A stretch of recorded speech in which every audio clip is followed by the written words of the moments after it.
সকালবেলা ঘুম থেকে উঠে ফুরফুরে হাওয়া দেখলাম, আর ঠিক তার 2 ঘন্টা 2.5 ঘন্টার মধ্যেই নেমে গেল ঝমঝমিয়ে বৃষ্টি।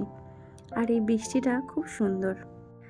নমস্কার, আমি তন্দ্রা। প্রতিদিনের মতো আজকে আরেকটা ব্লগ নিয়ে আমি আপনাদের কাছে চলে এলাম।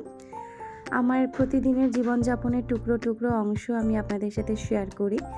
অনেকটাই ভালোবাসা পাই, ভালো লাগে।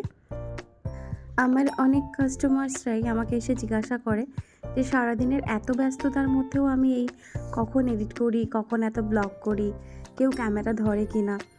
আমার ক্যামেরা কেউ ধরে না, মাঝে মধ্যে আমার ছেলে টুকটাক করে।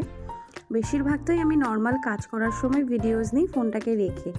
আমার কোনো আলাদা করে অ্যাক্টিং বা আলাদা করে কোনো ক্লিপের জন্য আমি কিছু করি না। ডেইলি লাইফে যা যা করি সেটাই টুকটুক করে আমি একটু ভিডিওস নিই এবং সেটাকে পরে রাত্রিবেলা এডিট করি। যার জন্য আমি কখনো দিনেরটা দিনে শেয়ার করতে পারি না। হয়তো আজকের ব্লগটা আমি কালকে শেয়ার করি, বা কখনো কখনো আমি দুপুরবেলা একটু টাইম পেলে দিনেরটা দিনেও শেয়ার করে ফেলি। হ্যাঁ, আমার একটু কষ্ট তো হয়, একটু কাজে চাপটা বেশি থাকলে সেই দিন আমার খুব মুশকিল হয়ে যায় এডিট করে পোস্ট করা। আর ডেইলি বেসিসে যেহেতু করি, যেদিন একদম কিছু পারি না সেদিনকার একটু রিলস বানিয়ে ছেড়ে দিই। কারণ সব সময় ওই যে সময়টাই তো বেশি লাগে এটাতে। আর যেহেতু কাজে ব্যস্ত থাকি, সব সময় বাড়িতে থাকা হয় না বা সব সময় ফ্রি থাকতে পারি না। মাঝে মধ্যে ভাবি যে বুটিকে গিয়ে এডিট করে নেব, বাট বুটিকে গিয়েও কাজের প্রেশার থাকে, কাস্টমার্স থাকে, তো হয়ে ওঠে না। কখনো কখনো টাইম পেলে করি।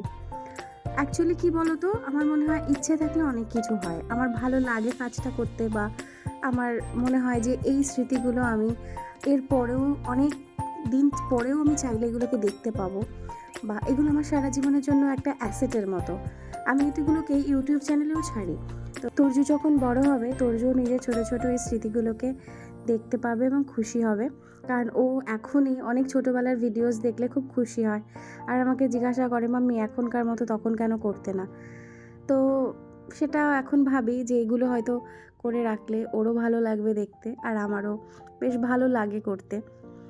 চলো, আজকের দিনটা কিন্তু খুব মজাদার, কারণ আজকে এত সুন্দর বৃষ্টির দিন, সারাটা দিনই বৃষ্টি বৃষ্টি বৃষ্টি।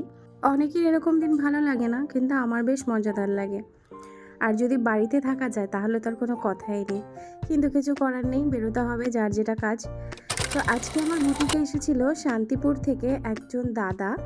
দাদাটি নিজের হাতে পাঁপড় বানান, সেই পাঁপড়ই উনি এরকম ঘুরে ঘুরে বিভিন্ন